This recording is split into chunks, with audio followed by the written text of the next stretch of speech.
Hello guys, welcome back to my channel brilliant UPSC. Brilliant practice series में देखने जा रहे हैं आज अगला लेक्चर, जिसका नाम है सिटीजनशिप, नागरिकता। देखते हैं क्या कुछ क्वेश्चन बनेंगे इससे। पहला क्वेश्चन इसका है, भारतीय संविधान के किस भाग में व किन अनुच्छेदों में नागरिकता संबंधी प्रावधानों का उल्लेख है?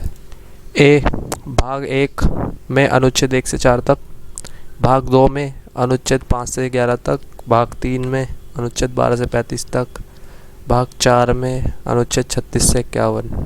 उत्तर दीजिए। इजी क्वेश्चन है तो।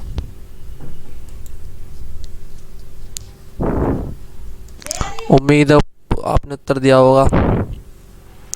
इसका सही उत्तर है बी, भाग 2 में 5 से 11 तक नागरिकता संबंधी प्रावधानों का संपूर्ण ब्यौरा दिया गया है संविधान में। अगले क्वेश्चन में बढ़ते हैं। अगला है, नागरिकता का अर्थ है नागरिकों के पूर्ण सिविल एवं राजनीतिक अधिकार, लोकसभा या संघ की और हर राज्य की विधानसभा के निर्वाचन के लिए मताधिकार, संसद और विधानसभाओं का सदस्य बनने का अधिकार। नीचे दिए गए कूट का प्रयोग कर सही उत्तर चुनिए। ए केवल 1 और 2, बी केवल 1 और 3, सी तो केवल 2 और 3, डी 1, 2 और 3। उत्तर दीजिए उत्तर। उम्मीद है आपने उत्तर दिया होगा। इसका सही उत्तर है डी, यानी तीनों ही सही है। व्याख्या अगर पढ़े, नागरिकता भारतीय राज्य के पूर्ण सदस्य होते हैं। नागरिक भारतीय राज्य के पूर्ण सदस्य होते हैं और उनकी भारतीय संविधान में पूर्ण निष्ठा होती है। इन्हें सभी सिविल और राजनीतिक अधिकार प्राप्त होते हैं। अतः कथन 1 सही है। लोकसभा तथा राज्य विधानसभा के लिए निर्वाचन वयस्क मताधिकार के आधार पर होता है। इस प्रकार प्रत्येक व्यक्ति को भारतीय नागरिक है तथा 18 वर्ष की आयु का है, निर्वाचन में मत देने का अधिकार प्राप्त कर लेता है। अतः कथन 2 सही है। नागरिकों को संसद एवं राज्य विधानमंडल की सदस्यता के लिए चुनाव लड़ने का अधिकार प्राप्त है। अतः कथन 3 भी सही है। अगला प्रश्न के ऊपर बढ़ते हैं। प्रश्न 4, निम्नलिखित कथनों पर विचार कीजिए। 1, भारतीय संविधान में नागरिकता के अर्जन व प्रत्याग संबंधी स्थायी पद नहीं है। संविधान का भाग 2 केवल उन व्यक्तियों की पहचान करता है जो 26 जनवरी 1950 से भारत में नागरिक बने। उपयुक्त कथन में से कौन सा ऐसे कथन सत्य है?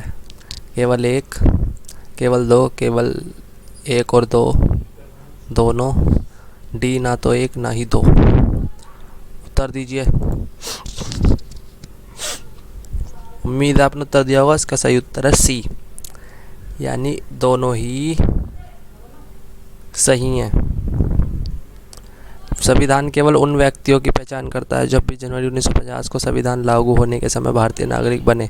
साथ ही संसद को अनुच्छेद 11 के तहत नागरिकता संबंधी कानून बनाने का अधिकार है। इस संबंध में संविधान में स्थायी और विस्तृत उपबंध नहीं है। अतः विकल्प सी सही है। बढ़ते अगले प्रश्न की ओर।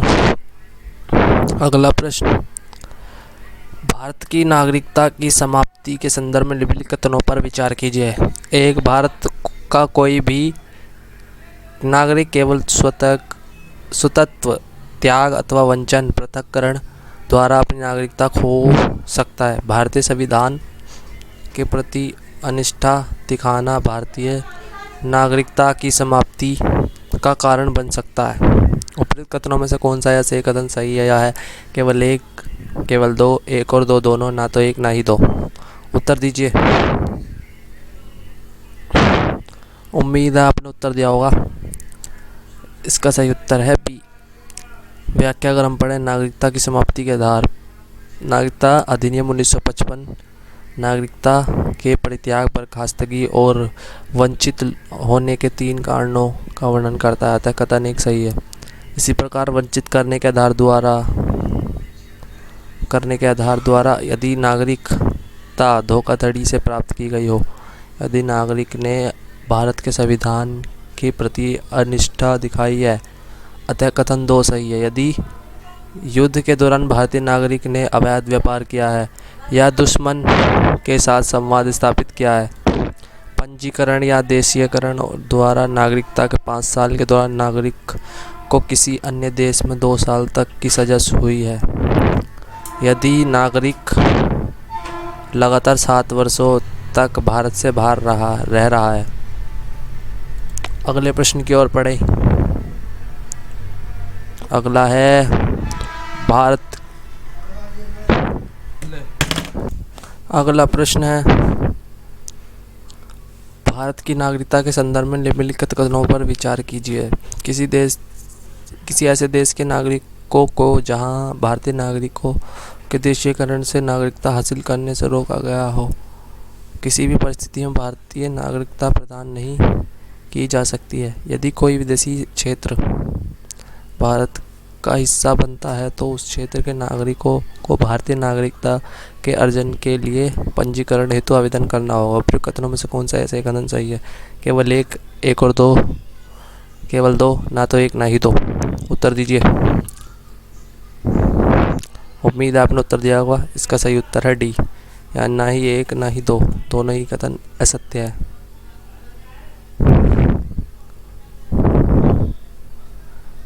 व्याख्या इसकी अगर पढ़े तो नागरिकता अधिनियम 1955 नागरिकता प्राप्त करने के 5 शर्तें बताई हैं, जैसे जन्म, वंशानुगत, पंजीकरण, देशीयकरण एवं क्षेत्र समाविष्टि करने के आधार पर। देशीयकरण द्वारा केंद्र सरकार आवेदन प्राप्त होने पर किसी व्यक्ति को अवैध प्रवासी ना हो को देशीयकरण द्वारा नागरिकता प्रमाण पत्र प्रदान कर सकती है, यदि वह व्यक्ति निम्नलिखित योग्यताएं रखता है। इसे यहाँ पढ़ लीजिए। जैसे वह भारत में रह रहा हो या भारत सरकार की सेवा में हो।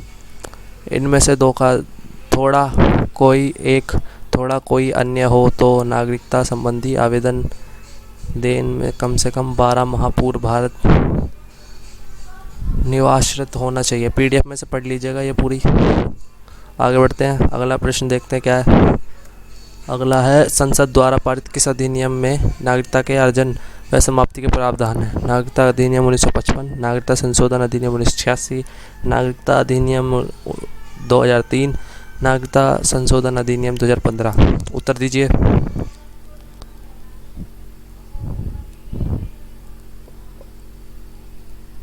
उम्मीद है आपने उत्तर दिया होगा। इसका सही उत्तर है ए, यानी नागरिकता अधिनियम 1955। नागरिकता अधिनियम 1955 नागरिकता अर्जन हेतु 5 शर्तें जन्म, वंशक्रम, पंजीकरण, देशीयकरण, क्षेत्र समाविष्टि करने के आधार पर बताता है कि साथ ही इस अधिनियम में प्राप्त नागरिकता खोने के 3 कारण बताए गए हैं। परित्याग, बर्खास्त, वंचित करना। अतः विकल्प ए सही है। अगले प्रश्न की ओर बढ़ते हैं।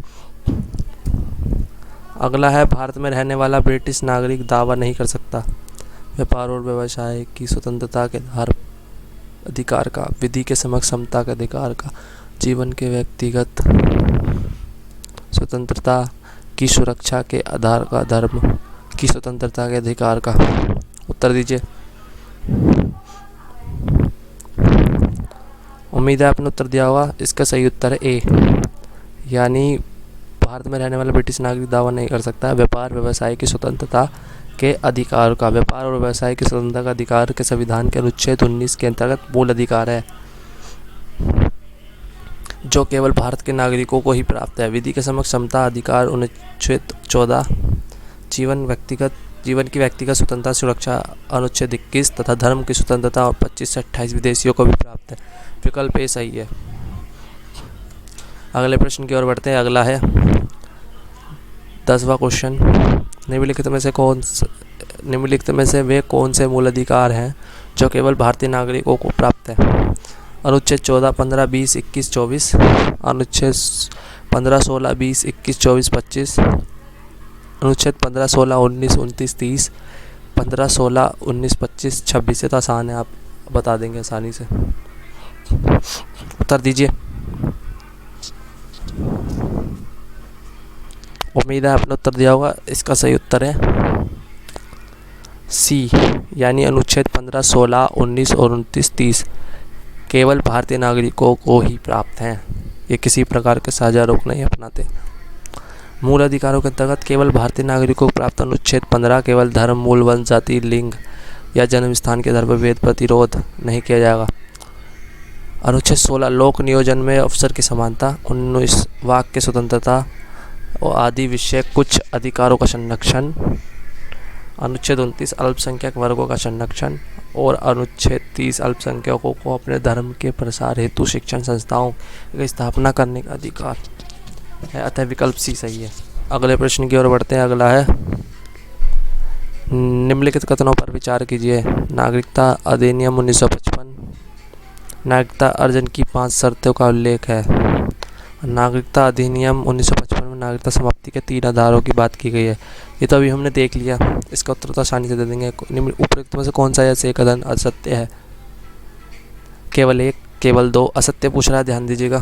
केवल 1 और 2, ना तो 1 ना ही 2। उत्तर दीजिए। उम्मीद है आपने उत्तर सोचा होगा कि सही व्याख्या देकर उपयुक्त दोनों कथन सही हैं। यहाँ कुछ गलती लगी है। यहाँ क्वेश्चन में करेक्शन है, यहाँ पे सत्य सोच के आंसर दीजिएगा।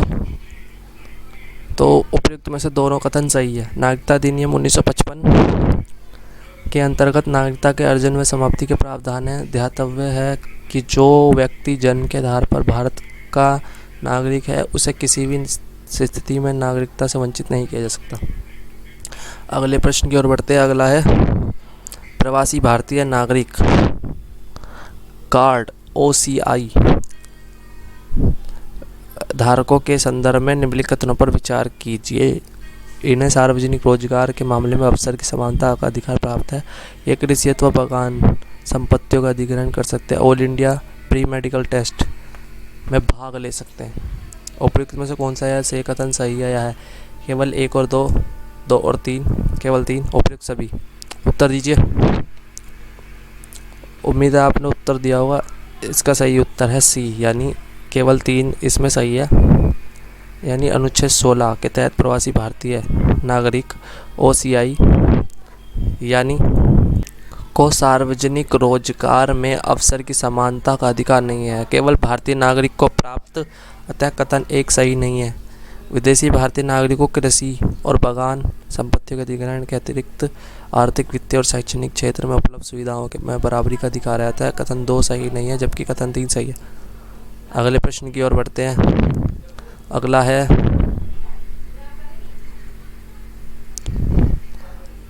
अगला प्रश्न है निम्नलिखित कथनों पर विचार कीजिए। नागरिकता अधिनियम 1955 के अंतर्गत पंजीकरण द्वारा भारतीय नागरिकता प्राप्त करने के लिए भारतीय मूल के व्यक्ति को भारत में 5 वर्ष बिताने होंगे। कोई व्यक्ति जो देशीकरण द्वारा भारत का नागरिक है उसे कभी भी उसकी नागरिकता से वंचित नहीं किया जा सकता। उपयुक्त कथनों में से कौन सा ऐसे कथन सही है? केवल 1, केवल 2, 1 और 2 दोनों, ना तो 1 ना ही 2। उत्तर दीजिए।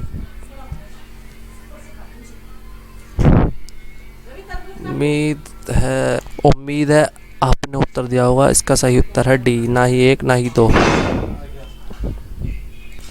व्याख्या पढ़े तो नागरिकता अधिनियम 1955 के अंतर्गत पंजीकरण द्वारा भारतीय नागरिकता प्राप्त करने के लिए भारतीय मूल के व्यक्ति को भारत में आवेदन देने के ठीक 7 वर्ष पूर्व बिताने होंगे। कथन 1 सही नहीं है। वे व्यक्ति जो देशीकरण और पंजीकरण द्वारा भारत की नागरिकता अपनाते हैं उन्हें नागरिकता अधिनियम 1955 की धारा 10 के अनुसार नागरिकता से वंचित किया जा सकता। अतः कथन 2 सही नहीं है। अगला बढ़ते हैं। अगला प्रश्न है 16 और आखिरी। नागरिकता अधिनियम 1955 के अंतर्गत निम्नलिखित में से कौन सी रीति नागरिकता प्राप्त करने की रीति नहीं है? वंशानुक्रम, पंजीकरण, राज्य क्षेत्र का सम्मिलित होना, विदेशी नागरिकता, दोहरी नागरिकता। आसान है तो आप यूँ ही दे देंगे उत्तर इसका। उम्मीद है आपने उत्तर दिया होगा अपने मन में। इसका सही उत्तर है डी, यानी विदेशी नागरिकता, दोहरी नागरिकता इस रीति नागरिकता प्राप्त करने की रीति नहीं है। व्याख्या अगर हम पढ़े तो भारतीय नागरिकता अधिनियम 1955 नागरिकता प्राप्त करने वाले को 5 शर्तें बताते हैं। बताता है जो निम्नलिखित है। जन्म से वंशानुक्रम के आधार पर पंजीकरण द्वारा देशीयकरण क्षेत्र समाविष्टि द्वारा। यद्यपि भारतीय संविधान संघीय है और इसने दोहरी राजपत्ति को अपनाया है, लेकिन भारत में केवल एकल नागरिकता की व्यवस्था की गई है। अमेरिका व स्विट्जरलैंड देशों में दोहरी नागरिकता व्यवस्था को अपनाया गया है। अतः कथन डी सही है। तो ये थी नेक्स्ट चैप्टर की video. So thank you. Please like and share the video and subscribe the channel. Hit bell icon. So thank you. Goodbye.